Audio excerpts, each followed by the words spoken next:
그 목걸이가 왜 거기에? 최진우 회장의 숨이 멎는 듯 했습니다. 신도시 공사 현장을 둘러보던 그는 한밭집 여직원의 목에서 반짝이는 육각별 펜던트를 본 순간 20년 전의 기억 속으로 빨려 들어갔습니다. 무거운 쟁반을 머리에 이고 분주히 오가는 그녀. 그녀의 이름은 박민서. 그리고 그 펜던트는 그들의 인생을 송두리째 바꿀 비밀의 열쇠였습니다. 지금 사연 시작합니다. 새벽 3시 30분. 민서는 또다시 그 악몽에서 깨어났습니다. 이마에 맺힌 식은 땀이 목덜미를 타고 흘러내렸어요. 꿈속에서 본 것은 언제나 똑같은 장면이었죠. 붉은 불길과 검은 연기, 그리고 누군가의 비명소리. 하지만 아무리 기억을 더듬어도 그것이 무엇인지는 알 수 없었습니다. 좁은 방 안에 어둠이 짙게 깔려 있었습니다. 민서는 떨리는 손으로 머리맡 탁자를 더듬어 물컵을 찾았어요. 차가운 물이 목구멍을 타고 내려가자 조금씩 진정이 되기 시작했습니다.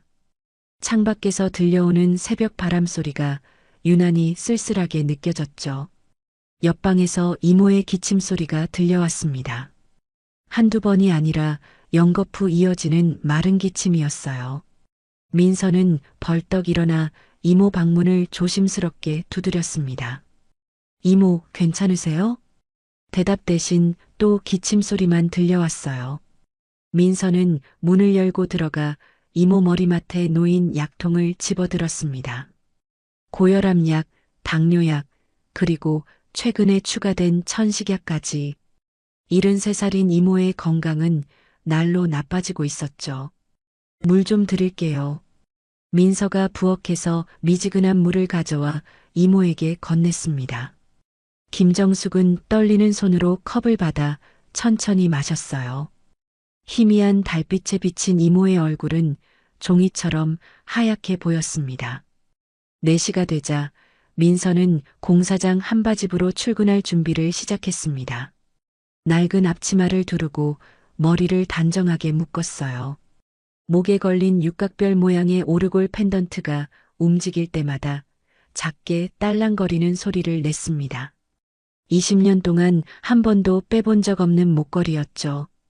이모가 말하길 어릴 때부터 가지고 있던 거라고 했지만 정확히 누가 준 것인지는 알 수 없었습니다. 한바집에 도착한 시각은 4시 45분. 50명이 넘는 인부들이 아침을 먹으러 올 시간까지는 아직 1시간 정도 여유가 있었어요. 민서는 능숙한 손놀림으로 대파를 썰기 시작했습니다. 칼이 도마 위에서 경쾌한 소리를 내며 움직였죠. 커다란 가마솥에서는 이미 육수가 끓고 있었습니다. 전날 밤부터 우려낸 사골 육수였어요. 진한 국물 냄새가 한바집 안을 가득 채웠습니다. 민서는 고기를 썰면서 오늘 메뉴를 머릿속으로 정리했어요. 돼지국밥, 김치찌개, 그리고 인부들이 가장 좋아하는 계란말이. 민서야, 벌써 나왔네? 한바집 주인인 박 사장이 하품을 하며 들어왔습니다. 50대 중반의 박 사장은 민서를 딸처럼 아꼈어요. 네, 오늘은 사람이 많을 것 같아서요. 신축 아파트 공사가 본격적으로 시작된다고 들었어요. 민서가 대답하며 계란을 깨기 시작했습니다. 노른자가 그릇 안에서 노랗게 빛났어요. 5시 40분이 되자 첫 손님들이 들어오기 시작했습니다. 안전모를 쓴 인부들이 삼삼오오 모여 자리를 잡았어요. 민서는 뜨거운 국밥을 날라다 주며 분주하게 움직였습니다. 가스불 앞을 지날 때마다 살짝 움찔하는 자신을 발견했지만 이내 아무렇지 않은 듯 일을 계속했어요. 작은 가스불은 괜찮았습니다. 큰 불만 아니라면. 여기 국밥 하나 더요. 계란말이도 추가요. 주문이 밀려들었습니다. 민서의 이마에 땀방울이 맺혔어요. 앞치마로 얼굴을 훔치며 계속 요리를 했습니다. 목에 걸린 펜던트가 움직일 때마다 은은한 빛을 반사했죠. 마치 작은 별이 가슴 위에서 반짝이는 것 같았습니다. 평범한 하루의 시작이었습니다. 20살 다섯인 민서에게는 이것이 전부였어요. 이모와 함께 사는 작은 집, 공사장 한바집 일, 그리고 가끔씩 찾아오는 악몽. 그녀는 자신의 과거가 텅 비어 있다는 사실에 익숙해져 있었습니다. 5살 이전의 기억이 전혀 없다는 것도, 이모 외에는 가족이 없다는 것도 당연한 일상이었죠. 하지만 민서는 몰랐습니다. 오늘이 그 모든 것이 바뀌기 시작하는 날이 될 거라는 것을. 점심시간이 지나고 한산해진 한바집에서 민서는 늦은 점심을 먹고 있었습니다. 김치찌개에 밥을 말아 먹으며 창밖을 바라보니 공사장 인부들이 분주하게 움직이는 모습이 보였어요. 그때 휴대전화가 울렸습니다. 화면에 뜬 이름은 동네 병원이었죠. 박민서 씨 보호자 되십니까? 김정숙 환자분이 응급실로 오셨는데요. 숟가락이 그릇에 떨어지는 소리가 났습니다. 민서의 얼굴이 하얗게 질렸어요. 앞치마도 벗지 못한 채 뛰어나가려는 민서를 박 사장이 붙잡았습니다. 무슨 일이야? 얼굴이 왜 그래? 이모가 쓰러졌대요. 병원에 가봐야 해요. 민서의 목소리가 떨렸습니다. 박 사장이 차 키를 꺼내 민서 손에 쥐어줬어요. 병원 응급실에 도착했을 때 정숙은 의식은 있었지만 얼굴이 창백했습니다. 산소 마스크를 쓰고 있는 이모의 모습에 민서는 가슴이 철렁 내려앉았어요. 의사가 다가와 상황을 설명했습니다. 폐렴 증상이 심해서 당분간 입원하셔야 합니다. 그런데 보호자분이세요? 민서는 잠시 머뭇거렸습니다. 법적으로는 이모와 조카 사이였지만 정확한 서류도 없었어요. 그저 20년 동안 가족으로 살아왔을 뿐이었죠. 네, 제가 유일한 가족이에요. 의사는 고개를 끄덕이며 차트에 뭔가를 적었습니다. 그리고 조심스럽게 말을 이었어요. 응급처치 비용이 50만 원 정도 나왔고 입원하시면 추가 비용이 발생할 텐데 괜찮으시겠어요? 민서는 주머니 속 지갑을 만졌습니다. 통장에 있는 돈을 다 합쳐도 30만 원이 채 안 되었어요. 목에 걸린 펜던트를 무의식적으로 쥐었습니다. 이것을 팔면 될까? 하지만 이모가 절대 팔지 말라고 했던 물건이었죠. 일단 입원 수속은 해주세요. 돈은 제가 마련할게요.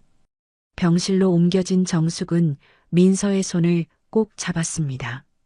거친 숨소리 사이로 간신히 말을 이어갔어요. 민서야, 미안해. 집만 되는구나. 무슨 소리예요, 이모. 금방 나으실 거예요. 민서가 억지로 미소를 지으며 대답했지만 마음은 무거웠습니다. 정숙의 눈가에 눈물이 고였어요. 너만은 행복했으면 좋겠다. 내가 내 진짜 가족이야. 피는 못 속여도 정은 속일 수 없단다. 이상한 말이었습니다. 피는 못 속인다니. 민서는 이모의 말뜻을 이해할 수 없었어요. 하지만 정숙은 더 이상 말하지 않고 눈을 감았습니다. 병실을 나온 민서는 복도 의자에 주저앉았습니다.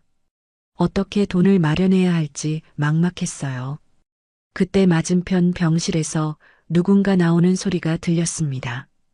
검은 정장을 입은 60대 남자였어요.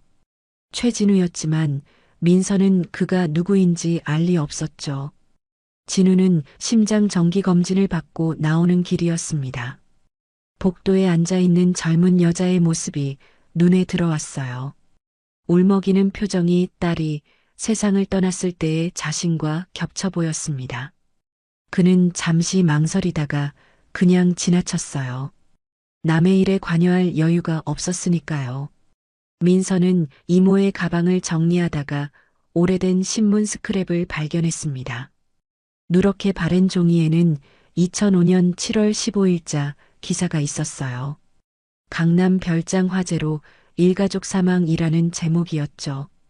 왜 이모가 이런 기사를 가지고 있을까? 민서는 의아했지만 지금은 그런 것에 신경 쓸 때가 아니었습니다. 밤이 되자 민서는 이모 곁을 지켰습니다. 병실 소파에 웅크리고 앉아 있다가 깜빡 잠이 들었어요. 꿈속에서 또다시 그 목소리가 들렸습니다. 우리 공주, 이 노래 기억해. 엄마가 만든 노래야. 부드러운 여자의 목소리였어요. 따뜻한 손이 머리를 쓰다듬는 느낌도 났습니다. 하지만 얼굴은 보이지 않았죠. 민서는 꿈속에서도 답답함을 느꼈습니다. 대체 이 목소리의 주인은 누구일까? 새벽 2시쯤 민서는 소파에서 일어났습니다. 목이 말라 자판기 커피를 사러 복도로 나갔어요. 그때 간호사들이 수군거리는 소리가 들렸습니다. 최진우 회장 아시죠? 건설업계 큰손이요. 오늘 또 응급실 실려왔대요. 심장이 안 좋으시다던데. 20년 전에 가족 잃고 나서 계속 그러시는 것 같아요. 민서는 별 생각 없이 커피를 뽑아 들고 병실로 돌아왔습니다. 자신과는 상관없는 이야기였으니까요. 하지만 왠지 가슴 한구석이 먹먹해지는 것은 왜일까요? 이모는 여전히 잠들어 있었습니다. 민서는 이모의 손을 잡고 조용히 말했어요. 이모, 꼭 나으셔야 해요. 저한테는 이모밖에 없잖아요. 창밖으로 새벽달이 희미하게 빛나고 있었습니다. 민서는 자신이 얼마나 외로운 존재인지 새삼 깨달았어요. 과거도 모르고 미래도 불확실한 채로 살아가는 25살의 젊은 여자. 하지만 그녀에게는 이모가 있었습니다. 그것만으로도 충분했어요. 적어도 지금까지는 그랬습니다. 같은 시각 서울 강남의 200평 펜트하우스에서 최진우는 홀로 아침을 맞았습니다. 거실의 통창으로 들어오는 햇살이 대리석 바닥에 길게 그림자를 드리웠어요. 60세의 진우는 검은색 가운을 걸친 채 식탁에 앉아 있었지만 앞에 놓인 토스트와 커피는 전혀 손대지 않았습니다. 어제 병원에서 받은 검진 결과가 계속 머릿속을 맴돌았어요. 심장 전문의인 오랜 친구 정원석의 목소리가 귓가에 생생했습니다. 스트레스를 줄이면 수술 없이도 관리할 수 있다고 했지만 그게 말처럼 쉬운 일이던가요? 진우는 거실벽에 걸린 가족 사진을 바라봤습니다. 20년 전 행복했던 시절의 모습이었죠. 아내와 5살 딸이 환하게 웃고 있었어요. 사진 속 아이의 목에는 작은 펜던트가 반짝이고 있었습니다. 육각별 모양의 오르골 펜던트. 아내가 스위스에서 특별 제작한 것이었죠. 핸드폰이 울렸습니다. 화면에는 한 실장이라는 이름이 떴어요. 회장님, 9시에 이사회가 있습니다. 준비하셔야 할 것 같습니다. 진우는 한숨을 내쉬었습니다. 또 그 조카 태성을 마주해야 한다는 생각에 벌써부터 피곤해졌어요. 38살의 태성은 최근 들어 노골적으로 경영권을 노리고 있었습니다. 회의실에 들어서자 이미 이사들이 모여 있었습니다. 태성은 회의 테이블 상석 바로 옆자리에 앉아 있었어요. 그의 입꼬리에 걸린 능글맞은 미소가 진우의 신경을 건드렸습니다. 삼촌, 안색이 안 좋으신데요. 어제도 병원 다녀오셨다면서요? 태성의 목소리에는 걱정보다는 조롱이 묻어났습니다. 다른 이사들이 수군거리기 시작했어요. 내 건강은 내가 알아서 한다. 회의나 시작하지. 진우가 차갑게 대답했습니다. 하지만 손이 미세하게 떨리는 것을 숨길 수는 없었어요. 회의가 끝난 후 진우는 한 실장과 함께 지하 주차장으로 향했습니다. 검은색 벤치에 올라타면서 진우가 말했어요. 오늘 오후에 신도시 공사 현장 가야겠네. 직접 확인하고 싶은 게 있어. 알겠습니다, 회장님. 그런데 요즘 최 전무님 움직임이 심상치 않습니다. 한 실장이 조심스럽게 보고했습니다. 48세의 한 실장은 15년 동안 진우를 모셔온 충직한 부하였어요. 차가 강남을 벗어나 외곽으로 향하는 동안 진우는 창밖을 바라봤습니다. 도시의 풍경이 빠르게 스쳐 지나갔어요. 문득 20년 전 그날이 떠올랐습니다. 별장으로 가던 길에 일어난 화재. 아내와 딸을 한꺼번에 잃은 그날 밤. 회장님 도착했습니다. 한 실장의 목소리에 진우는 생각에서 깨어났습니다. 밖을 보니 별장이 있던 자리였어요. 20년 만에 처음 와보는 곳이었죠.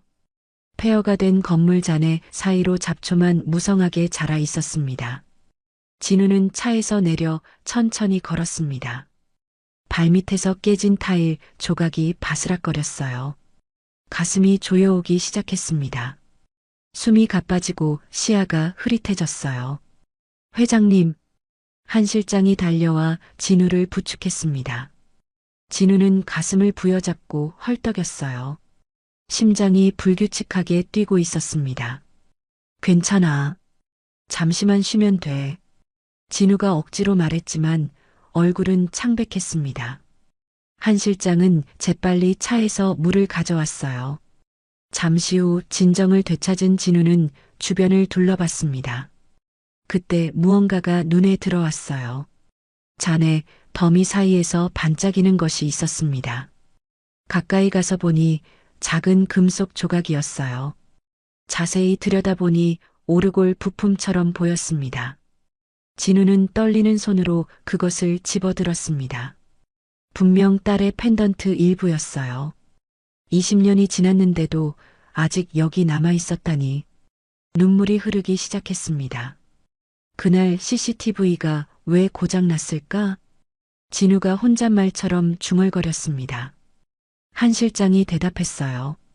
당시 경찰 조사로는 단순 화재 사고로 결론 났지만 의문점이 많았다고 들었습니다.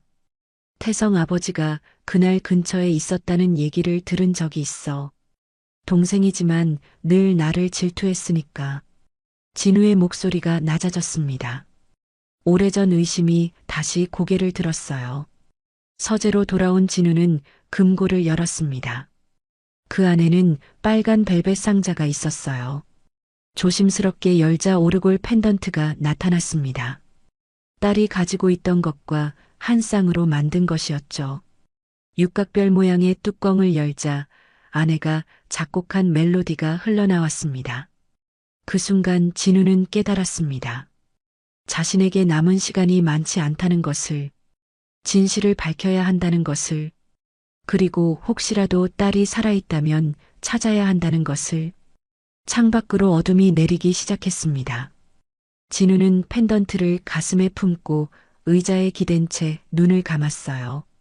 오늘도 혼자인 밤이었습니다. 사흘 후 오후 2시 갑작스러운 폭우가 쏟아지기 시작했습니다. 신도시 개발 현장을 시찰하던 진우는 급히 대피할 곳을 찾아야 했어요. 공사 현장 사무실은 이미 물에 잠기기 시작했고 바람이 거세게 불어 임시 천막들이 날아갈 지경이었습니다. 회장님, 저기 한바집이 있습니다. 일단 비를 피하시죠. 한 실장이 가리킨 곳에는 낡은 컨테이너로 만든 한바집이 있었습니다. 진우는 망설였어요. 평소 같으면 절대 들어가지 않을 곳이었죠. 하지만 우산도 없이 비를 맞고 있을 수는 없었습니다. 정장이 이미 흠뻑 젖어 있었어요. 한바집 문을 열고 들어서자 따뜻한 공기가 얼굴을 감쌌습니다. 국밥 냄새와 김치 냄새가 뒤섞여 있었어요. 몇몇 인부들이 늦은 점심을 먹고 있었는데 정장을 입은 진우 일행을 보고 수군거리기 시작했습니다. 어서 오세요. 비가 많이 오네요. 이쪽으로 앉으세요. 민서가 마른 수건을 들고 다가왔습니다. 진우는 수건을 받아 얼굴을 닦으면서 고개를 들었어요. 그 순간 그의 시선이 민서의 목에서 멈췄습니다. 육각별 모양의 펜던트가 형광등 불빛을 받아 반짝이고 있었어요. 진우의 눈이 크게 떠졌습니다. 심장이 쿵쾅거리기 시작했어요. 그것은 분명 아내가 만든 오르골 펜던트였습니다. 20년 전 딸에게 걸어준 바로 그것. 뜨거운 국밥 드릴까요? 이런 날씨엔 국밥이 최고예요. 민서가 밝게 웃으며 말했지만 진우는 대답할 수 없었습니다. 목이 메어 있었어요. 손에 들고 있던 수건이 바닥으로 떨어졌습니다. 그 목걸이. 진우가 떨리는 목소리로 말했습니다. 민서는 무의식적으로 펜던트를 만졌어요. 갑자기 낯선 남자가 자신의 목걸이를 뚫어지게 쳐다보니 불안해졌습니다. 왜 그러세요? 민서가 한 걸음 뒤로 물러났습니다. 진우는 충동적으로 손을 뻗으려다가 멈췄어요. 이성을 되찾아야 했습니다. 하지만 가슴이 너무 빨리 뛰어서 숨쉬기가 힘들었어요. 그 목걸이 어디서 났습니까? 진우의 목소리가 다급했습니다. 민서는 경계하는 눈빛으로 뒤로 물러섰어요. 어릴 때부터 가지고 있던 거예요. 왜 그러시는 거죠? 바로 그때 민서가 국밥 그릇을 들다가 실수로 테이블 모서리에 부딪혔습니다.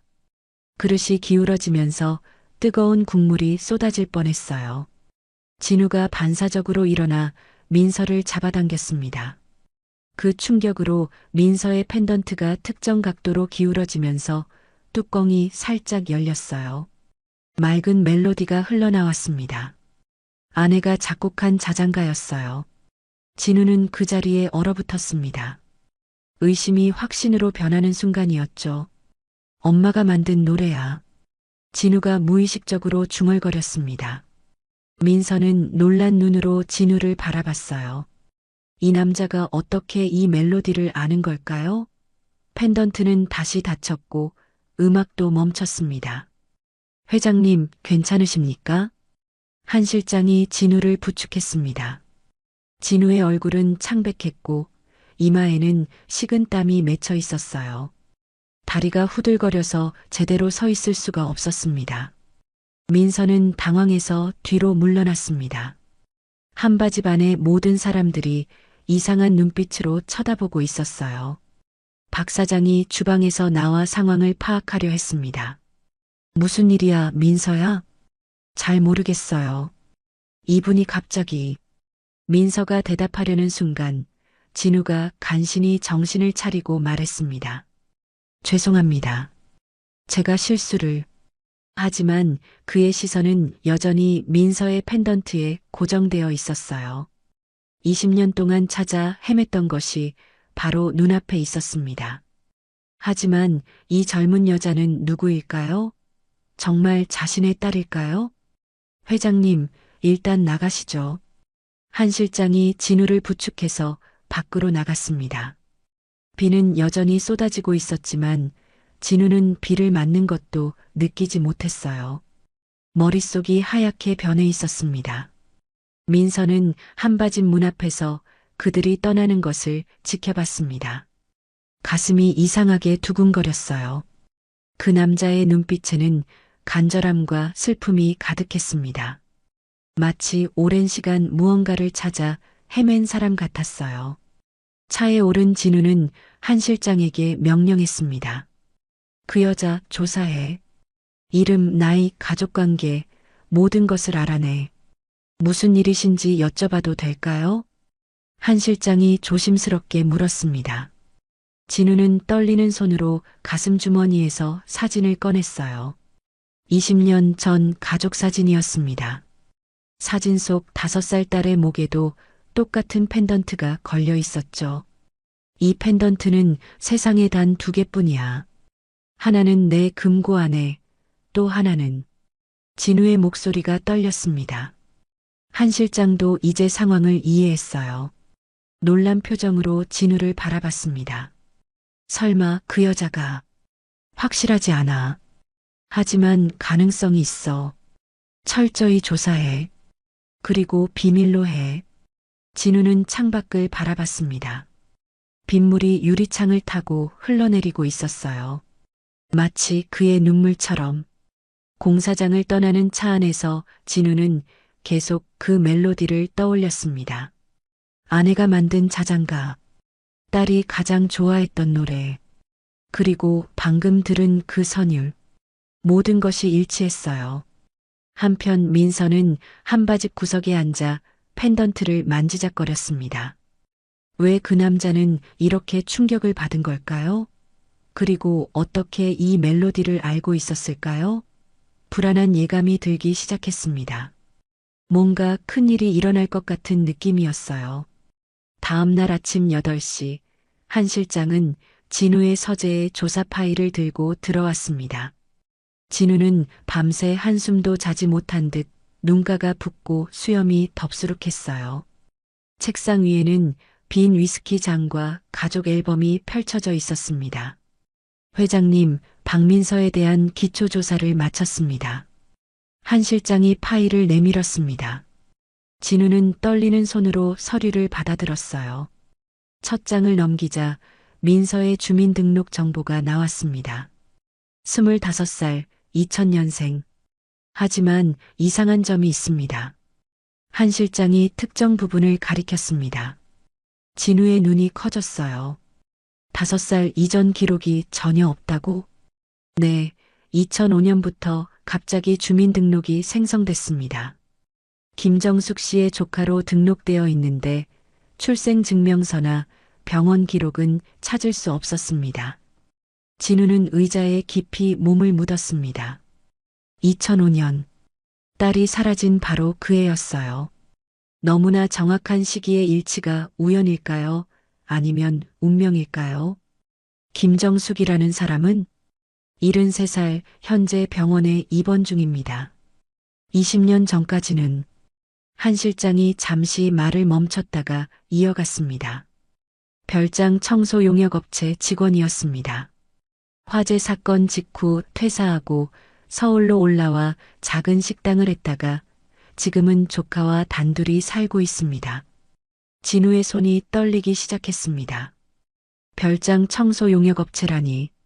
그렇다면 화재 현장과 연관이 있을 수도 있었어요. 혈액형은 희귀 혈액형입니다. RH-AB형이라고. 진우는 벌떡 일어났습니다. 딸과 같은 혈액형이었어요. 아내도 자신도 아닌 오직 딸만이 가진 희귀 혈액형이었죠.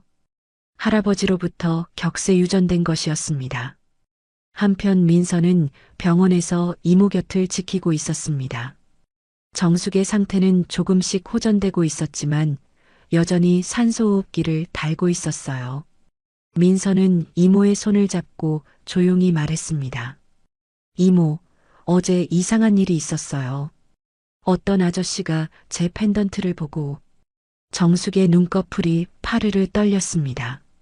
민서는 이모가 깨어난 줄 알고 기뻐했지만 정숙은 다시 깊은 잠에 빠져들었어요. 복도에서 핸드폰이 울렸습니다. 박 사장이었어요. 민서야, 큰일이야. 어떤 사람들이 와서 내 신상을 캐묻고 있어. 민서의 가슴이 철렁했습니다. 어제 그 남자와 관련이 있는 걸까요?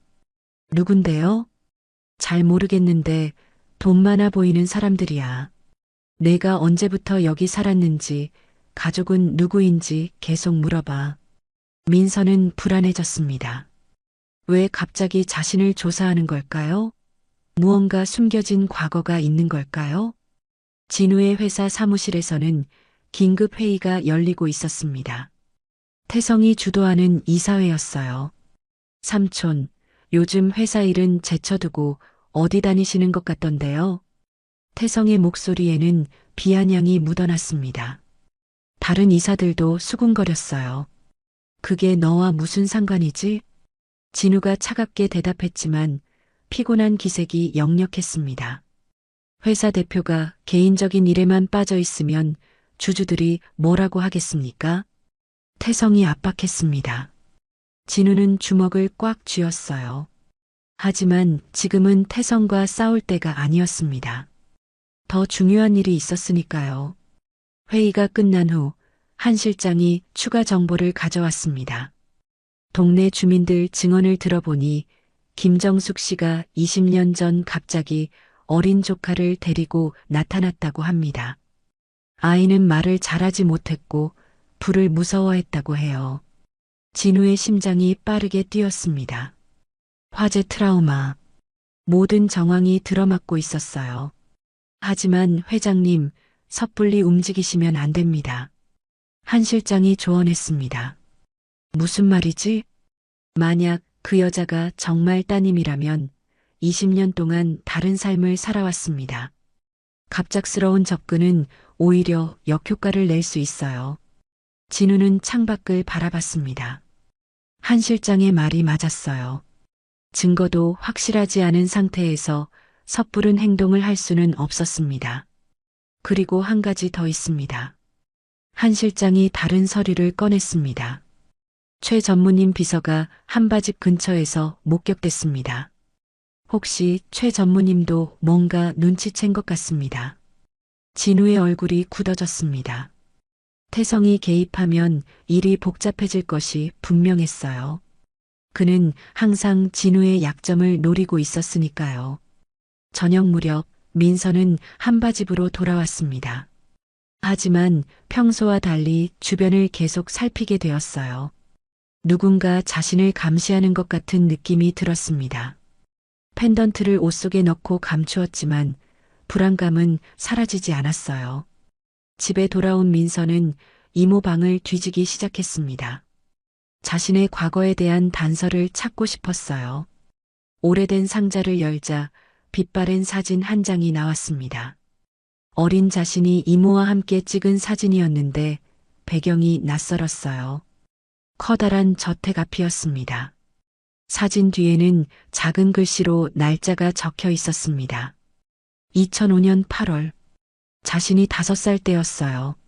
하지만 이 저택이 어디인지, 왜 그곳에 있었는지 전혀 기억나지 않았습니다. 그때 문득 이모가 가끔 했던 말이 떠올랐어요. 너는 특별한 아이야. 언젠가 진실을 알게 될 거야. 그 말의 의미가 무엇이었을까요? 민서는 펜던트를 꺼내 들었습니다. 육각별 모양의 표면을 손가락으로 쓸어내렸어요. 이것이 자신의 과거를 푸는 열쇠일지도 모른다는 생각이 들었습니다. 일주일 후 진우는 중대한 결정을 내렸습니다. 더 이상 멀리서 지켜볼 수만은 없었어요. 직접 민서에게 접근하기로 한 것입니다. 하지만 방법이 문제였죠. 한 실장과 함께 서재에 앉아 계획을 세우기 시작했습니다. 한바집으로 직접 찾아가는 건 너무 부담스러울 것 같습니다. 다른 방법이 필요해요.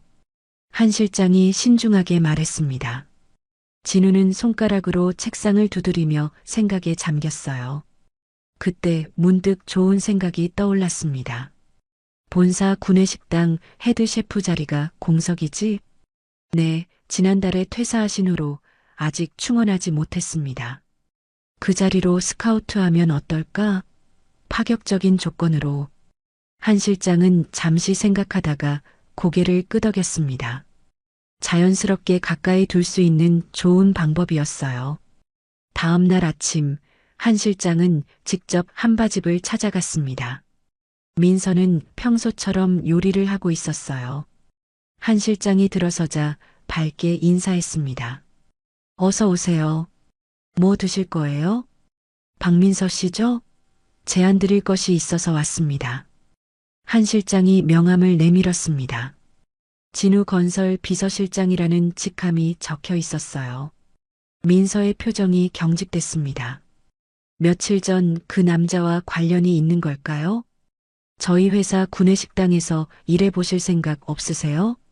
월급은 지금의 3배, 그리고 한 실장이 제안 내용을 설명하는 동안 민서는 혼란스러웠습니다. 왜 갑자기 이런 제안을 하는 걸까요? 이모가 병원에 계셔서 지금은 어려워요. 민서가 거절하려 했지만 한 실장은 준비한 대답을 했습니다. 어머님 병원비 전액을 회사에서 지원해 드리겠습니다. 수술이 필요하시다면 그것까지도요. 민서의 눈이 커졌습니다. 정숙의 수술비가 500만 원이 넘는다고 들었는데 전액 지원이라니. 거절할 수 없는 조건이었어요. 왜 저를 그렇게 도와주시려는 거죠?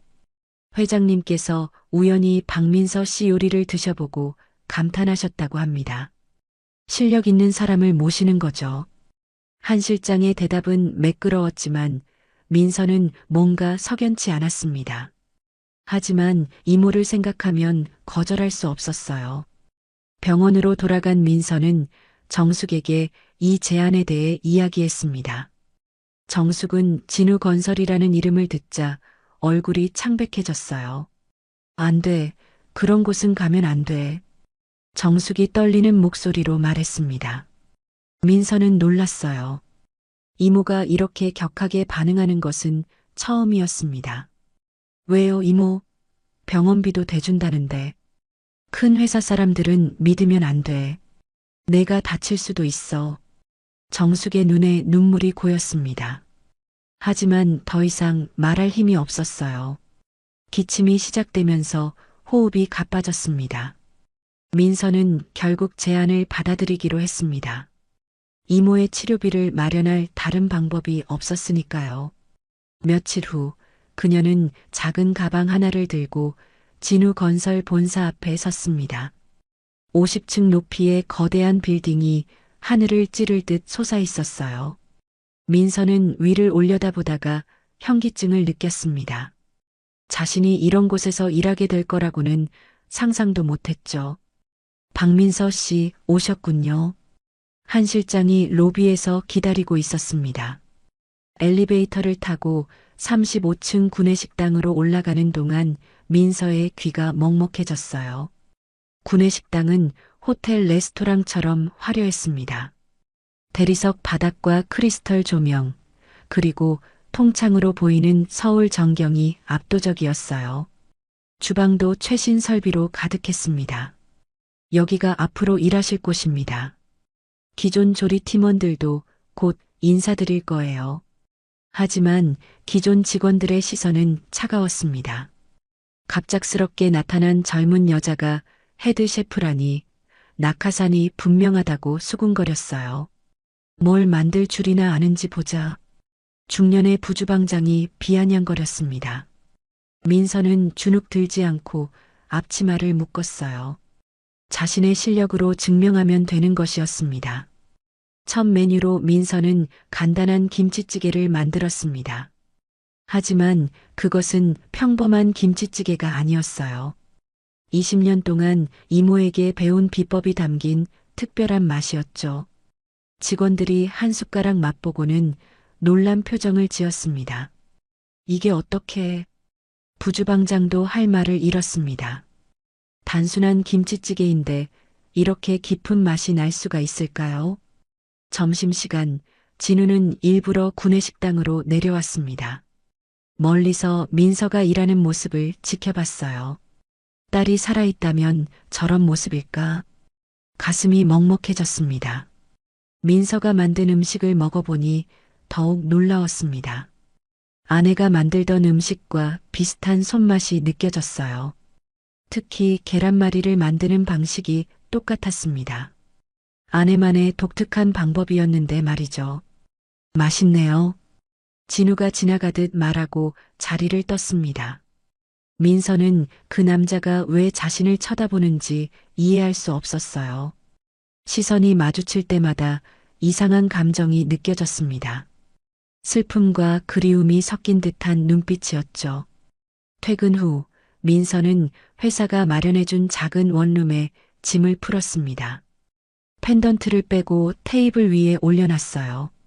오르골 뚜껑을 조심스럽게 열어보니 여전히 아름다운 멜로디가 흘러나왔습니다.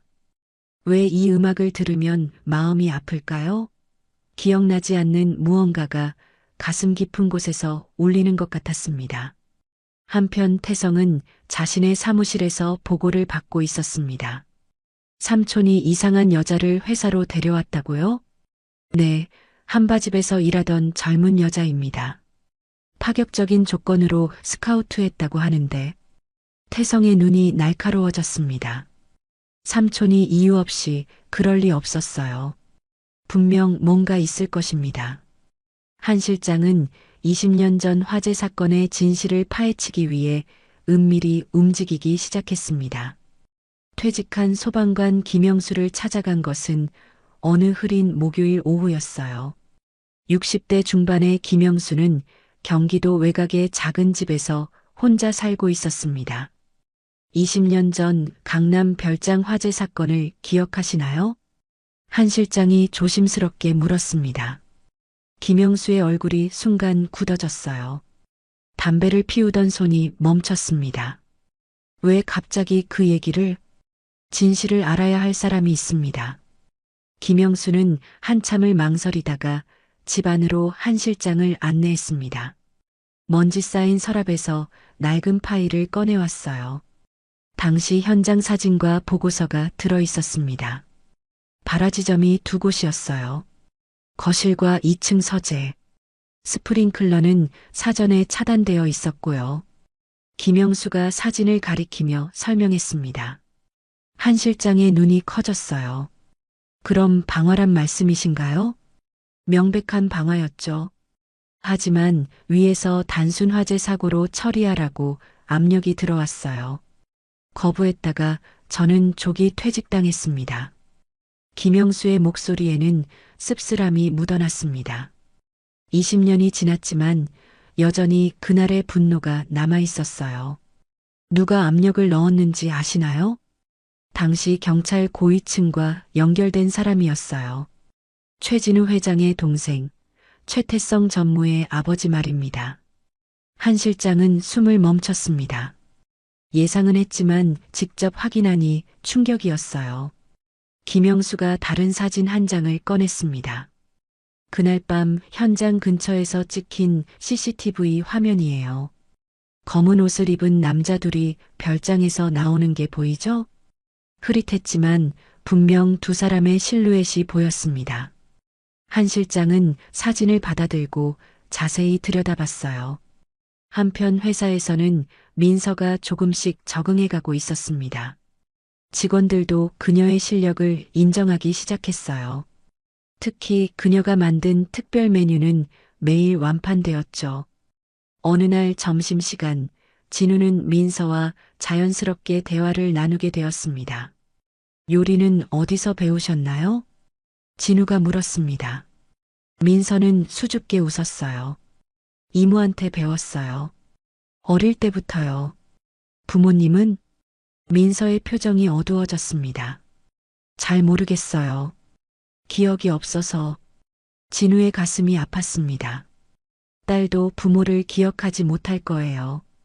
20년이라는 시간은 너무나 길었으니까요. 그때 한 실장에게서 문자가 왔습니다. 긴급히 만나자는 내용이었어요. 진우는 서둘러 자리를 떴습니다. 서재에서 한 실장은 김영수에게 받은 자료들을 펼쳐놓았습니다. 방화였습니다. 그것도 계획적인. 한 실장의 보고를 들으며 진우의 얼굴이 점점 창백해졌습니다. 동생이 연루되었을 가능성이 있다니 믿고 싶지 않았지만 증거는 명백했어요. 태성 아버지가 별장을 탐냈다는 정보도 있습니다. 대리인을 통해 여러 번 매입을 시도했지만 거절당했다고요. 진우는 주먹을 꽉 쥐었습니다.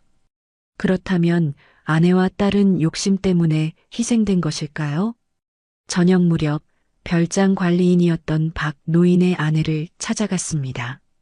80이 넘은 노인은 한 실장을 보자 눈물부터 흘렸어요. 우리 영감도 그날 밤 돌아가셨어요.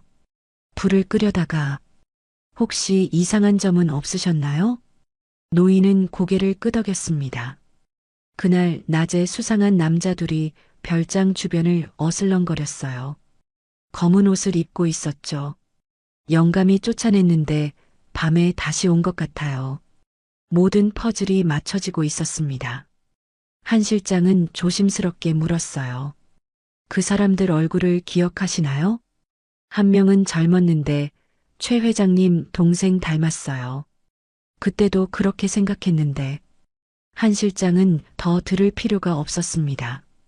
증거는 충분했어요. 이제 문제는 이것을 어떻게 활용할 것인가였습니다.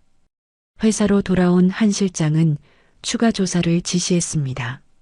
당시 화재 보험금이 어떻게 처리되었는지, 수익자는 누구였는지 알아보라고 했어요. 며칠 후 충격적인 사실이 밝혀졌습니다. 별장은 화재 한 달 전에 보험 가입자가 변경되었고 수익자는 페이퍼 컴퍼니를 통해 복잡하게 연결되어 있었지만 결국 최태성 아버지로 이어졌어요. 20억이 넘는 보험금이 지급되었습니다. 보고를 받은 진우는 분노로 몸을 떨었습니다. 가족을 잃은 것도 모자라 그들이 보험금까지 챙겼다니. 하지만 한 실장은 신중했습니다. 아직은 때가 아닙니다. 최 전무가 이미 박민서 씨를 의심하고 있어요. 섣불리 움직이면 오히려 위험해질 수 있습니다. 그 말이 맞았습니다. 태성은 이미 민서 주변을 조사하고 있었으니까요. 한편 태성은 자신의 사무실에서 사설 탐정과 만나고 있었습니다. 그 여자 뭔가 있습니다. 5살 이전 기록이 전혀 없고 갑자기 나타났어요. 사설 탐정의 보고를 들으며 태성은 미소를 지었습니다. 삼촌의 약점을 잡을 기회가 왔다고 생각했어요. 하지만 그가 파헤치고 있는 것이 자신의 아버지와 연결되어 있다는 것은 꿈에도 몰랐죠. 밤이 깊어가는 시각, 민서는 원룸에서 이모와 통화를 하고 있었습니다. 이모, 많이 좋아지셨어요? 그래, 덕분에. 근데 민서야, 그 회사 사람들 조심해. 정숙의 목소리에는 여전히 불안함이 묻어났습니다. 민서는 이모를 안심시키려 했지만 자신도 막연한 불안감을 느끼고 있었어요. 무언가 거대한 소용돌이에 휘말려들고 있는 것 같았습니다. 2개월이 지나면서 민서는 회사 생활에 완전히 적응했습니다. 그녀가 만든 특별 메뉴는 SNS에서 화제가 되기 시작했어요. 재벌가 구내식당 미스터리 셰프라는 별명까지 생겼죠. 직원들은 매일 점심시간을 기다렸고 외부 손님들까지 찾아오기 시작했습니다. 어느 화요일 오후 진우는 일부러 점심시간을 늦춰 구내식당에 들렀습니다. 민서가 한가해진 주방에서 새로운 메뉴를 개발하고 있을 때였어요. 진우는 조심스럽게 다가가 말을 걸었습니다. 오늘 메뉴도 인기가 좋았네요. 민서가 놀라 뒤를 돌아봤습니다. 진우가 부드럽게 웃고 있었어요. 전에 봤던 차가운 모습과는 달랐습니다. 감사합니다, 회장님. 그런데 이 양념은 어떻게 만드는 거죠? 특별한 맛이 나던데.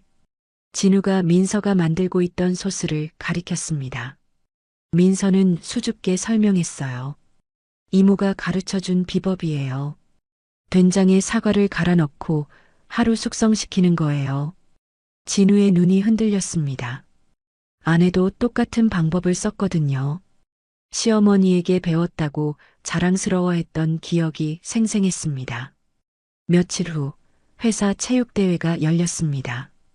민서는 처음엔 참가하기 싫어했지만 동료들의 권유로 마지못해 나갔어요. 육상 계주 경기에 출전하게 된 것입니다.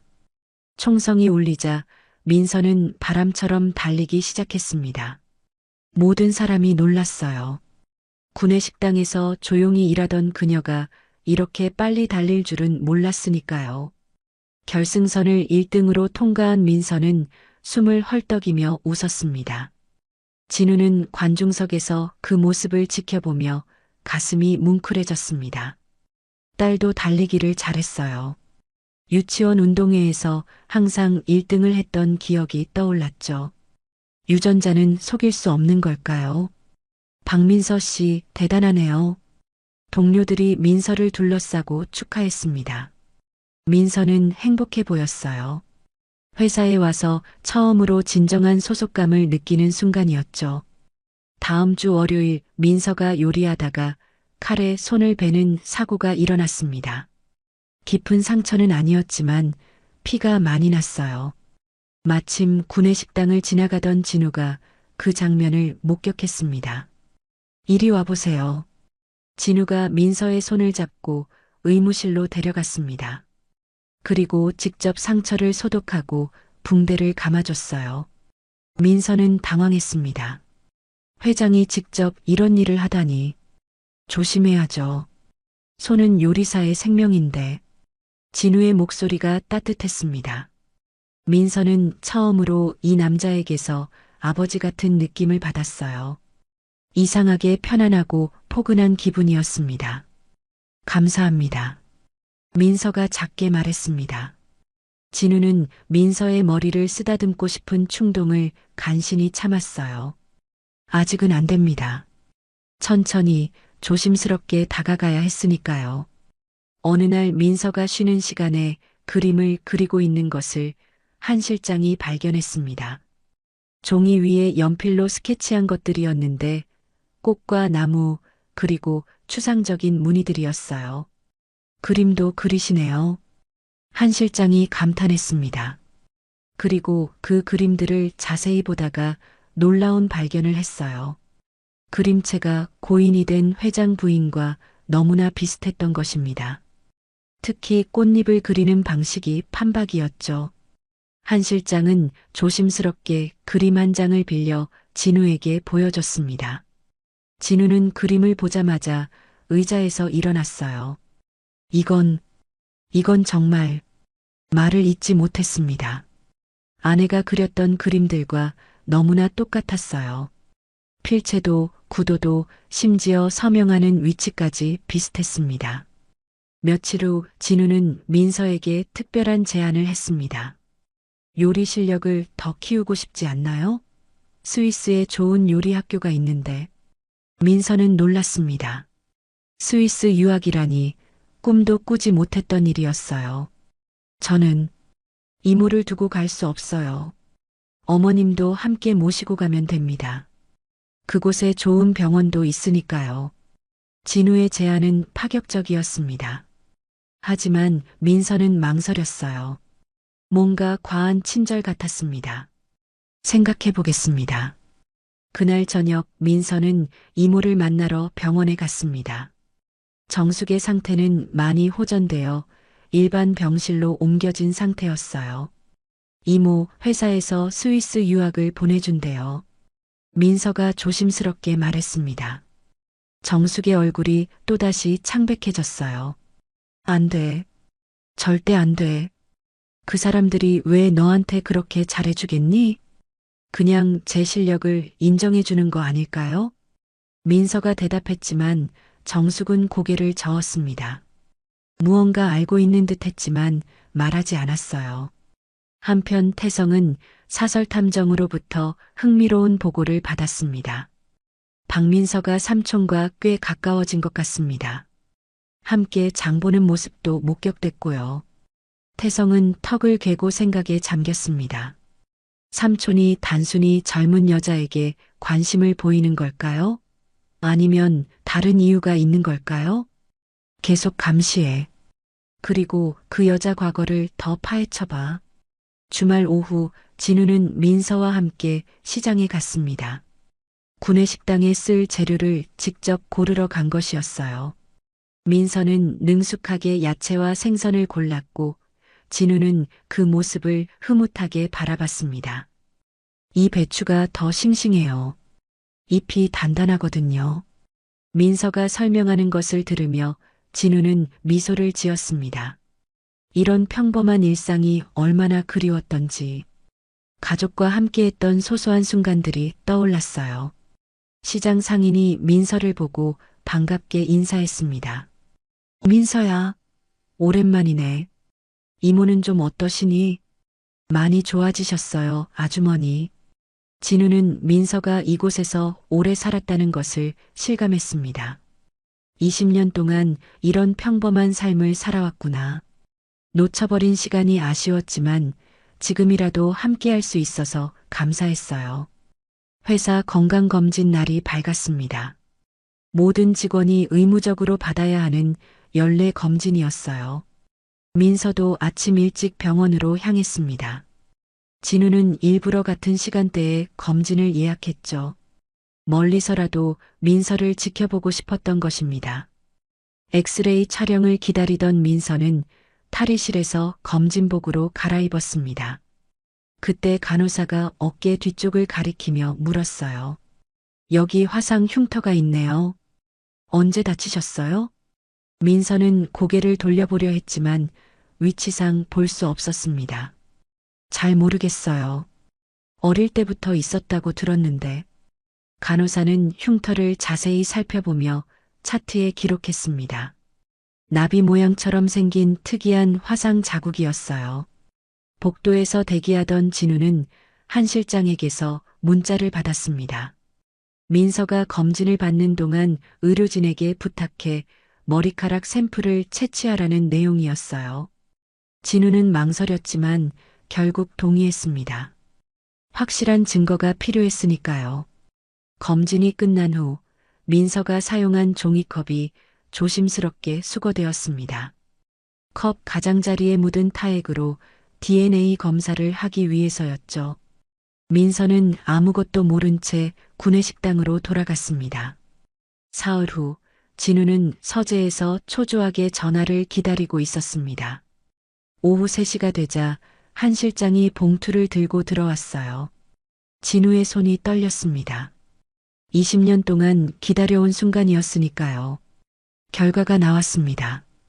한 실장이 봉투를 건넸습니다. 진우는 천천히 봉투를 열었어요.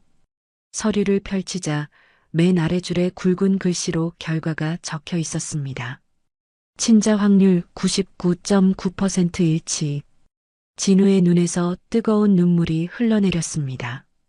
서류가 손에서 미끄러져 바닥에 떨어졌어요.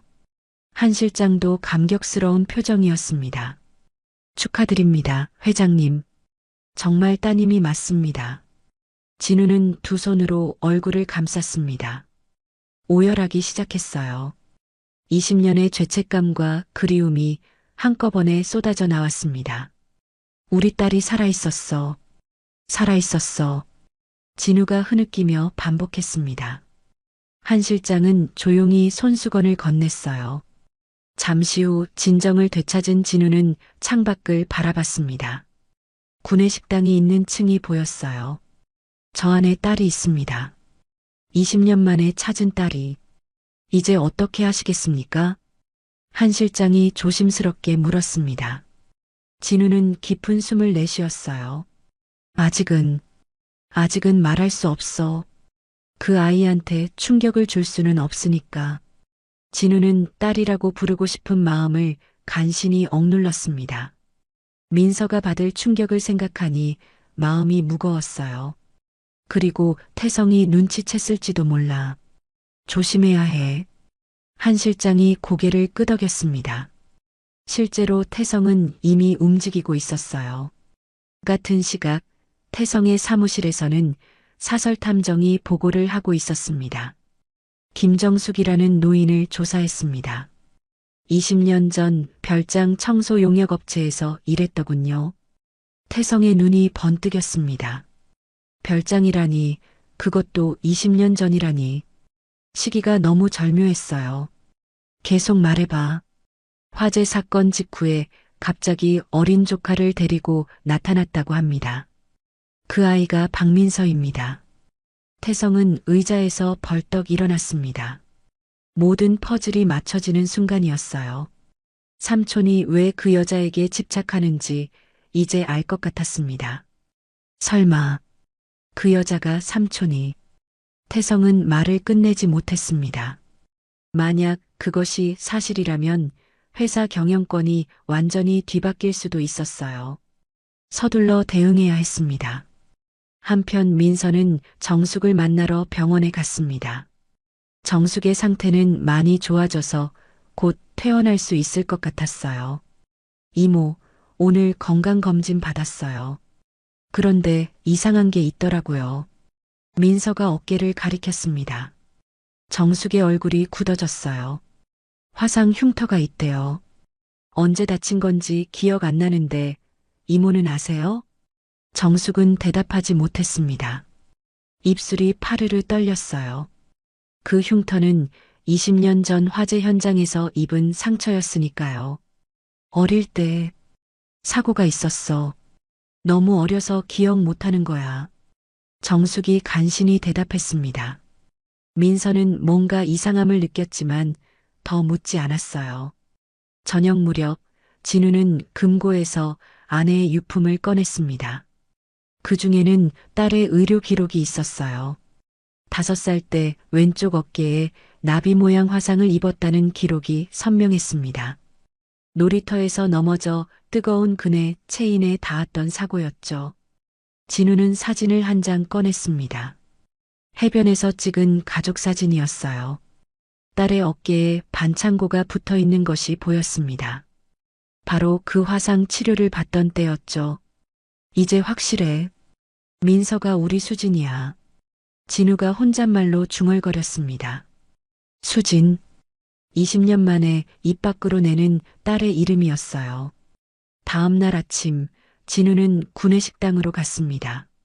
민서가 아침 준비를 하고 있었어요. 진우는 멀리서 딸의 모습을 지켜봤습니다. 이제 알고 보니 모든 것이 닮아 있었어요. 걷는 모습, 웃는 표정, 심지어 요리할 때의 손놀림까지. 회장님, 아침 드시러 오셨어요? 민서가 밝게 인사했습니다. 진우는 미소를 지으며 고개를 끄덕였어요. 오늘은 뭐가 특별 메뉴지? 된장찌개예요. 제가 특별히 신경 써서 만들었어요. 민서가 뚝배기를 가져다 주었습니다. 진우는 한 숟가락 떠먹으며 딸을 바라봤어요. 너무나 안아주고 싶었지만 참아야 했습니다. 그때 진우의 핸드폰이 울렸습니다. 태성이었어요. 삼촌, 긴급 이사회를 소집했습니다. 중요한 안건이 있어요. 태성의 목소리에는 묘한 자신감이 묻어났습니다. 진우는 불안한 예감이 들었어요. 태성이 뭔가 알아낸 것일까요? 이사회의실에 들어선 진우는 심상치 않은 분위기를 감지했습니다. 이사들의 표정이 평소와 달랐고 태성은 승리자의 미소를 짓고 있었어요. 회의 테이블 위에는 두꺼운 서류 뭉치가 놓여 있었습니다. 삼촌, 흥미로운 사실을 발견했습니다. 태성이 서류를 들어보였습니다. 진우의 눈썹이 올라갔어요. 불안한 예감이 현실이 되는 순간이었죠. 최근 삼촌이 신분이 불분명한 여성을 회사에 들였더군요. 박민서라는 여자 말입니다. 이사들이 수군거리기 시작했습니다. 태성은 더욱 목소리를 높였어요. 그 여자의 과거를 조사해 보니 5살 이전 기록이 전혀 없습니다. 그리고 흥미롭게도 태성이 사진 한 장을 꺼냈습니다. 민서가 한바집에서 일하는 모습이었어요. 20년 전 화재 사건 직후에 갑자기 나타났더군요. 시기가 참 절묘하지 않습니까? 진우의 주먹이 떨렸습니다. 하지만 표정 관리를 해야 했어요. 태성이 얼마나 알고 있는지 파악해야 했으니까요. 그래서 뭘 말하고 싶은 거지? 진우가 차갑게 물었습니다. 태성은 자신만만하게 대답했어요. 삼촌이 개인적인 감정에 휩쓸려 회사를 위험에 빠뜨리고 있다는 겁니다. 정신 상태를 의심해 봐야 할 것 같은데요. 그 순간 이사회의실 문이 열렸습니다. 태성이 고용한 사설 탐정이 들어왔어요. 그의 손에는 또 다른 서류가 들려 있었습니다. 추가로 알아낸 사실입니다. 김정숙이라는 노인이 박민서를 키웠는데 20년 전까지 별장 청소 용역업체 직원이었습니다. 이사들이 술렁거렸습니다. 모든 정황이 의심스러웠어요. 태성은 기세를 몰아붙였습니다. 이사회에서 진상조사를 요구합니다. 그리고 조사가 끝날 때까지 최 회장의 경영권을 제한해야 합니다. 몇몇 이사가 고개를 끄덕였습니다. 진우는 깊은 숨을 들이쉬었어요. 예상보다 빨리 사태가 악화되고 있었습니다. 한편 민서의 집에는 낯선 사람들이 찾아왔습니다. 문을 두드리는 소리에 민서가 나가보니 검은 정장을 입은 남자 둘이 서 있었어요. 박민서 씨죠? 몇 가지 여쭤볼 게 있습니다. 그들은 태성이 보낸 사람들이었습니다. 민서는 불안했지만 문을 열어줬어요. 20년 전 일을 기억하시나요? 갑작스러운 질문에 민서는 당황했습니다. 저는 5살 이전 기억이 없어요. 왜 그러시죠? 남자들은 서로를 바라보며 의미심장한 눈빛을 교환했습니다. 그때 이웃집 문이 열리며 동네 아주머니가 나왔어요. 민서야, 무슨 일이야? 이 사람들 누구니? 아주머니의 개입으로 남자들은 물러났습니다.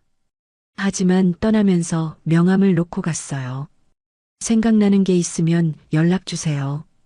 당신에게 도움이 될 수도 있습니다. 민서는 명함을 들고 방으로 들어갔습니다. 손이 떨렸어요. 왜 갑자기 과거를 캐묻는 걸까요? 무언가 큰 일이 벌어지고 있는 것 같았습니다. 병원에서 정숙은 창밖을 바라보며 불안해하고 있었습니다.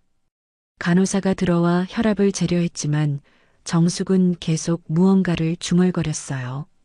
안 돼. 들키면 안 돼. 민서를 지켜야 해. 할머니, 진정하세요. 혈압이 너무 높아요. 간호사가 걱정스럽게 말했습니다. 정숙은 갑자기 일어나려 했어요. 민서한테 가야 해. 위험해. 하지만 몸에 힘이 없어 다시 쓰러졌습니다. 의료진이 달려왔고 정숙은 다시 산소 마스크를 쓰게 되었어요. 저녁 무렵 태성의 비서가 민서 집 앞에서 잠복하고 있었습니다. 민서가 퇴근해서 집에 들어가는 것을 확인한 후 태성에게 보고했어요. 전무님, 이상한 점을 발견했습니다. 박민서가 늘 목에 펜던트를 걸고 다니는데 오르골 같습니다. 태성의 눈이 빛났습니다. 오르골이라고? 계속 감시해. 그리고 기회가 되면 그 펜던트 사진을 찍어와. 밤이 깊어지자 민서는 잠을 이루지 못했습니다. 낮에 찾아온 남자들이 계속 생각났어요. 그리고 이모가 병원에서 불안해하는 모습도 걱정되었죠. 펜던트를 만지작거리며 민서는 창밖을 바라봤습니다. 맞은편 건물에서 누군가 자신을 지켜보는 것 같은 느낌이 들었어요. 커튼을 닫았지만 불안감은 사라지지 않았습니다. 다음 날 아침 민서가 출근하려고 현관문을 열자 또 다른 남자가 서 있었습니다. 이번엔 한 실장이었어요. 박민서 씨, 잠깐 얘기 좀 할까요? 한 실장의 표정은 심각했습니다. 누군가 당신을 조사하고 있습니다. 조심하세요. 왜 저를요? 민서가 물었지만 한 실장은 더 이상 말하지 않았습니다. 다만 작은 쪽지를 건네며 말했어요. 위험하다고 느끼면 이 번호로 전화하세요. 한 실장이 떠난 후 민서는 더욱 혼란스러웠습니다. 대체 무슨 일이 벌어지고 있는 걸까요? 회사에 도착한 민서는 평소와 다른 분위기를 느꼈습니다. 동료들이 수군거리며 자신을 쳐다봤어요. 구내식당에 들어서자 부주방장이 조심스럽게 다가왔습니다. 민서 씨, 오늘 이사회에서 당신 얘기가 나왔대요. 민서의 얼굴이 창백해졌습니다. 자신이 뭘 잘못한 걸까요? 점심시간 진우가 구내식당에 나타났습니다. 하지만 평소와 달리 경호원들이 함께였어요. 진우는 민서를 보며 작게 고개를 끄덕였습니다. 걱정하지 말라는 신호였지만 민서는 알아채지 못했어요. 태성도 구내식당에 나타났습니다. 그는 일부러 민서 앞을 지나가며 말했어요. 신분이 불분명한 사람을 회사에 두는 건 위험한 일이죠. 민서는 그 말에 움찔했습니다. 태성은 만족스러운 미소를 지으며 떠났어요. 병원 중환자실에서 정숙은 의식이 희미해지고 있었습니다. 며칠째 계속된 스트레스로 심장이 견디지 못한 것이었어요. 민서가 급하게 병원으로 달려왔을 때 의사는 고개를 저으며 말했습니다. 시간이 많지 않으십니다. 마지막으로 하실 말씀이 있으신 것 같아요. 민서는 떨리는 손으로 정숙의 손을 잡았습니다. 정숙의 눈가에 눈물이 고였어요. 숨소리가 거칠고 약했습니다. 민서야, 미안해. 이제는 말해야겠구나. 정숙이 간신히 입을 열었습니다. 민서는 이모의 입 가까이 귀를 가져갔어요. 그날 화재 현장에서 널 구했어. 불타는 집에서 울고 있었지. 민서의 눈이 크게 떠졌습니다. 심장이 멎는 것 같았어요. 정숙은 계속 말했습니다. 신고하려 했는데 넌 내 죽은 손자처럼 보였어. 욕심이 났어. 미안해. 정숙의 목소리가 점점 작아졌습니다. 민서는 충격으로 몸이 굳어버렸어요. 자신이 알던 모든 것이 거짓이었다니. 그 반지, 펜던트, 내 진짜 부모가 준 거야. 최진우 회장이 내 아버지야. 정숙의 마지막 말이었습니다. 심전도 기계가 일직선으로 변했어요. 의료진이 달려왔지만 이미 늦었습니다. 정숙은 눈을 감았어요. 민서는 망연자실한 채 병실 바닥에 주저앉았습니다. 이모의 고백이 머릿속에서 계속 울렸어요. 최진우가 아버지라니. 그럼 자신은 누구란 말인가? 바로 그때 병실 문이 열렸습니다. 태성이 기자들을 데리고 들어왔어요. 플래시가 터지기 시작했습니다. 여기 있었군요. 박민서 씨. 아니, 최수진 씨라고 해야 하나? 태성의 목소리가 병실에 울렸습니다. 민서는 눈물로 얼룩진 얼굴을 들었어요. 당신이 최진우 회장의 잃어버린 딸이라는 증거를 확보했습니다. 그리고 김정숙 씨는 유괴범이었죠. 기자들이 일제히 카메라를 들이밀었습니다. 민서는 손으로 얼굴을 가렸어요. 너무나 잔인한 폭로였습니다. 어떤 기분이신가요? 유괴범과 20년을 함께 산 기분이? 한 기자가 마이크를 들이밀었습니다. 민서는 대답할 수 없었어요. 목이 메어 있었고 머릿속은 하얗게 변해 있었습니다. 한편 회사에서 진우는 긴급 뉴스를 보고 있었습니다. 화면에 민서의 모습이 나왔어요. 태성이 언론에 모든 것을 폭로한 것이었습니다. 안 돼. 진우가 소리쳤습니다. 한 실장과 함께 급히 병원으로 향했지만 이미 늦었어요. 병원 앞은 기자들로 가득했습니다. 진우가 병실에 도착했을 때 민서는 이미 사라진 후였습니다. 정숙의 시신만이 흰 천에 덮여 있었어요. 간호사가 쪽지 하나를 건넸습니다. 박민서 씨가 남기고 갔어요. 쪽지에는 떨리는 글씨로 적혀 있었습니다. 거짓말쟁이.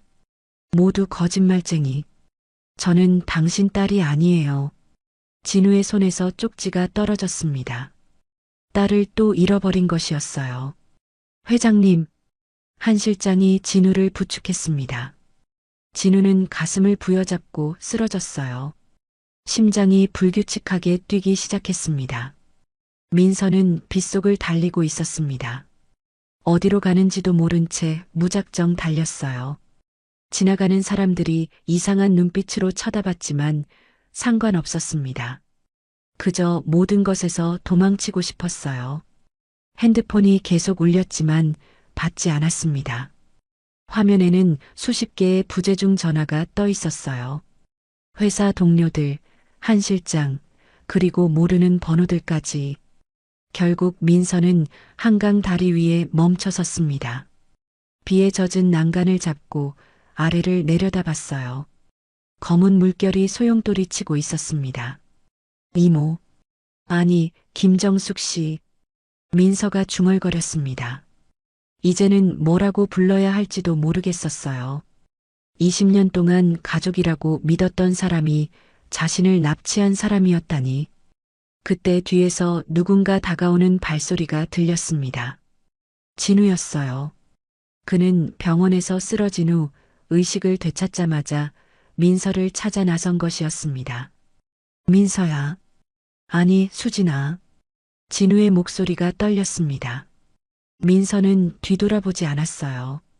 저는 당신 딸이 아니에요. 그냥 놔두세요. DNA 검사 결과가 있어. 너는 분명 내 딸이야. 진우가 간절하게 말했지만 민서는 고개를 저었습니다. 그게 뭐가 중요해요? 20년이에요. 저는 당신을 모르고 당신도 저를 몰라요. 민서의 목소리에는 분노와 절망이 섞여 있었습니다. 진우가 한 걸음 다가가려 하자 민서가 소리쳤어요. 다가오지 마세요. 이제 와서 아버지 행세하지 마세요. 진우는 멈춰 섰습니다. 딸의 말이 가슴을 찔렀어요. 맞는 말이었습니다. 20년의 공백은 너무나 컸으니까요. 미안해. 정말 미안해. 진우가 무릎을 꿇었습니다. 비를 맞으며 오열하기 시작했어요. 널 지키지 못해서, 찾지 못해서, 미안해. 민서는 뒤돌아봤습니다. 무릎 꿇고 우는 진우의 모습이 보였어요.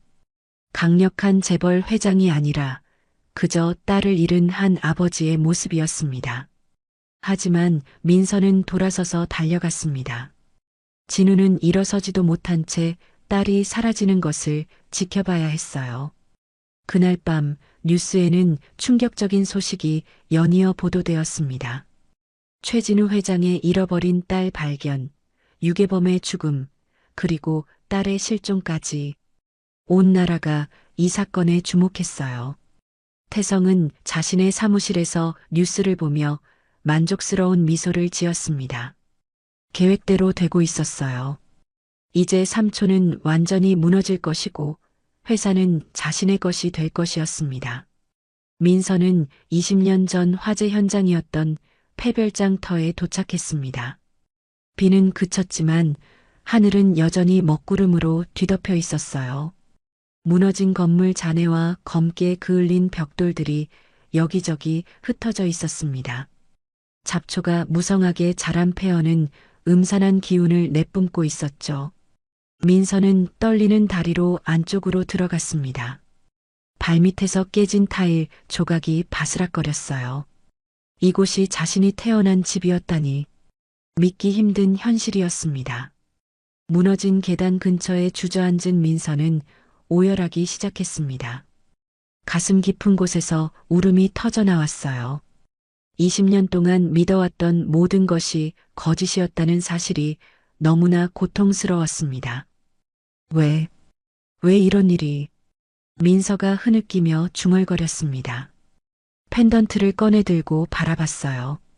이것만이 진짜였습니다. 하지만 이제는 이것마저도 저주처럼 느껴졌죠. 그때 머릿속에서 희미한 기억이 떠올랐습니다. 불길과 연기, 그리고 누군가의 비명소리. 하지만 너무 흐릿해서 제대로 잡히지 않았어요. 악몽 속 장면과 현실이 뒤섞이는 것 같았습니다. 한편 진우는 중환자실에 실려왔습니다. 심장 발작이 또 일어난 것이었어요. 의사들이 응급처치를 했지만 상태는 위독했습니다. 의식이 희미한 가운데서도 진우는 계속 딸의 이름을 불렀어요. 수진아, 민서야. 한 실장은 복도에서 발을 동동 구르며 기다렸습니다. 그의 얼굴에는 깊은 걱정이 서려 있었어요. 20년 동안 모신 회장이 이렇게 무너지는 모습을 보니 가슴이 아팠습니다. 병원 로비에는 기자들이 몰려 있었습니다. 태성도 그곳에 있었어요. 그는 걱정하는 척 연기를 하며 인터뷰를 했습니다. 삼촌의 건강이 매우 걱정됩니다. 회사를 위해서라도 이제는 제가 나서야 할 때인 것 같습니다. 태성의 말에는 야심이 숨어 있었지만 기자들은 알아차리지 못했어요.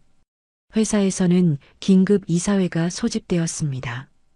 태성이 주도한 회의였죠. 그는 진우의 정신 상태와 건강 문제를 거론하며 임시 대표 선임을 요구했습니다. 최 회장은 이제 회사를 이끌 능력이 없습니다. 개인적인 문제에 매몰되어 판단력을 잃었어요. 이사들이 고개를 끄덕였습니다. 실제로 최근 진우의 행동은 이해하기 어려웠으니까요.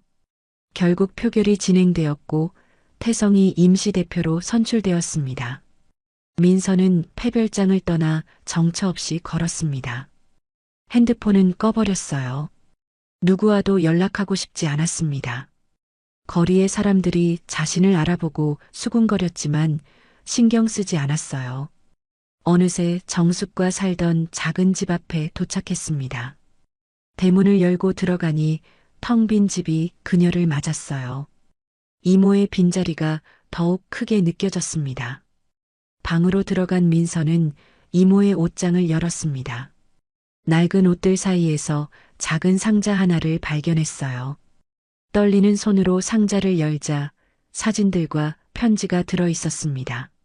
사진은 정숙이 젊었을 때 모습이었습니다. 그리고 어린 남자아이와 함께 찍은 사진도 있었어요. 아마 돌아가신 손자인 것 같았죠. 편지를 펼쳐보니 정숙의 떨리는 글씨가 보였습니다. 민서야, 이 편지를 읽을 때쯤 난 이미 없겠지. 미안해. 정말 미안해. 내가 내 손자를 너무 닮아서, 혼자 남은 내가 너무 외로워서, 잘못인 줄 알면서도. 민서는 편지를 읽다가 멈췄습니다. 눈물로 글씨가 보이지 않았어요. 이모도 나름대로 고통스러웠구나. 죄책감 속에서 20년을 살았구나. 밤이 깊어가자 민서는 침대에 누웠습니다. 천장을 바라보며 생각에 잠겼어요. 이제 어떻게 살아야 할까? 최진우를 아버지로 받아들여야 할까? 아니면 이 모든 것을 잊고 새로운 삶을 시작해야 할까? 그때 뉴스에서 충격적인 소식이 흘러나왔습니다. 최진우 회장이 위독한 상태입니다. 의료진은 시간이 많지 않다고. 민서는 벌떡 일어났습니다. 복잡한 감정이 밀려왔어요. 미움과 연민, 분노와 슬픔이 뒤섞였습니다. 병원 중환자실에서 진우는 산소 마스크를 쓴 채 누워 있었습니다. 심전도 기계가 불규칙한 리듬을 보여주고 있었어요.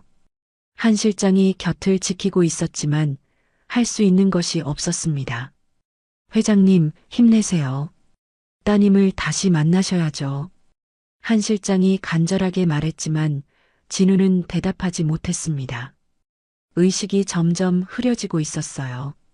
태성은 회사로 돌아와 회장실에 앉았습니다. 드디어 자신이 원하던 자리에 오른 것이었어요. 비록 임시지만 곧 정식으로 자리를 차지할 계획이었습니다. 이제 시작이야. 태성이 혼잣말로 중얼거렸습니다. 그의 얼굴에 차가운 미소가 번졌어요. 민서는 결국 병원으로 향했습니다. 복잡한 마음이었지만 이대로 끝낼 수는 없었어요. 병원 입구에 도착했을 때 또다시 기자들이 몰려들었습니다. 최수진 씨, 아버지를 용서하실 건가요? 유괴범과의 20년은 어땠나요? 질문이 쏟아졌지만 민서는 대답하지 않았습니다. 그저 묵묵히 걸어갈 뿐이었어요. 병원 복도를 걷던 민서는 한 실장과 마주쳤습니다. 한 실장의 눈가가 붉게 충혈되어 있었어요. 밤새 진우 곁을 지킨 것이 분명했습니다. 박민서 씨, 아니 수진 씨, 한 실장이 조심스럽게 불렀습니다. 민서는 발걸음을 멈췄어요. 저한테 보여드릴 것이 있습니다. 김정숙 할머니 유품에서 발견한 거예요. 한 실장이 낡은 일기장을 내밀었습니다. 민서는 망설이다가 받아들었어요. 첫 장을 펼치자 정숙의 떨리는 글씨가 보였습니다. 2005년 7월 15일. 오늘 끔찍한 일을 목격했다. 최 회장 별장에 불이 났는데 그건 사고가 아니었다. 검은 옷을 입은 남자 둘이 휘발유를 뿌리는 것을 봤다. 그중 한 명은 최 회장 동생인 것 같았다. 민서의 눈이 크게 떠졌습니다. 계속 읽어 내려갔어요. 불길 속에서 울고 있는 아이를 발견했다. 차마 그냥 둘 수 없어서 구했다. 신고하려 했지만 그 남자들이 날 봤다. 협박했다. 입을 열면 너도 죽는다고. 무서웠다.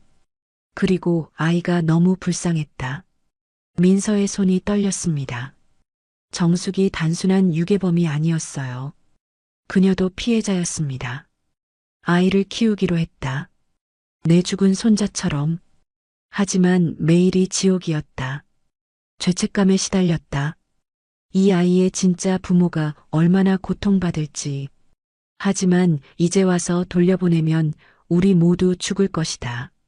한 실장이 조용히 말했습니다. 할머니도 협박받으며 살았던 겁니다. 최태성 전무의 아버지가 방화범이었어요. 민서는 일기장을 덮었습니다. 모든 진실이 밝혀지는 순간이었어요. 정숙도, 진우도, 자신도 모두 피해자였습니다. 진짜 아기는 따로 있었던 거죠. 회장님이 이걸 아시나요? 민서가 물었습니다. 한 실장이 고개를 저었어요. 아직 의식이 없으십니다. 하지만 알게 되면 두 사람은 중환자실로 향했습니다. 유리창 너머로 진우의 모습이 보였어요. 각종 기계에 둘러싸여 가느다란 숨을 쉬고 있었습니다. 민서는 유리창에 손을 댔습니다. 처음으로 연민이 느껴졌어요. 20년 동안 딸을 찾아 헤맸을 그 고통이 상상되었습니다. 저, 들어가도 될까요? 민서가 작게 물었습니다. 한 실장이 간호사에게 부탁하자 특별히 면회가 허락되었어요. 중환자실에 들어선 민서는 진우 곁에 앉았습니다. 가까이서 본 진우의 얼굴은 너무나 수척했어요. 깊게 패인 주름과 하얗게 센 머리카락이 그의 고통을 말해주고 있었죠. 민서는 조심스럽게 진우의 손을 잡았습니다. 차갑고 마른 손이었어요. 저예요. 민서. 아니, 수진이에요. 민서의 목소리가 떨렸습니다. 처음으로 자신의 진짜 이름을 입 밖에 냈어요. 이모가, 아니, 김정숙 할머니가 날 구해준 거였어요. 당신 동생이 불을 질렀고요. 눈물이 흘러내렸습니다. 민서는 계속 말했어요. 미안해요. 당신을 밀어냈어요. 하지만 너무 혼란스러웠어요. 그때 진우의 손가락이 미세하게 움직였습니다. 민서는 놀라서 진우의 얼굴을 봤어요. 눈꺼풀이 떨리고 있었습니다. 아버지, 민서가 처음으로 그렇게 불렀습니다. 진우의 눈이 천천히 떠졌어요. 초점이 맞지 않던 눈동자가 민서를 찾았습니다. 수, 진우가 간신히 말했습니다. 목소리가 갈라져 있었어요. 네, 저예요. 수진이에요.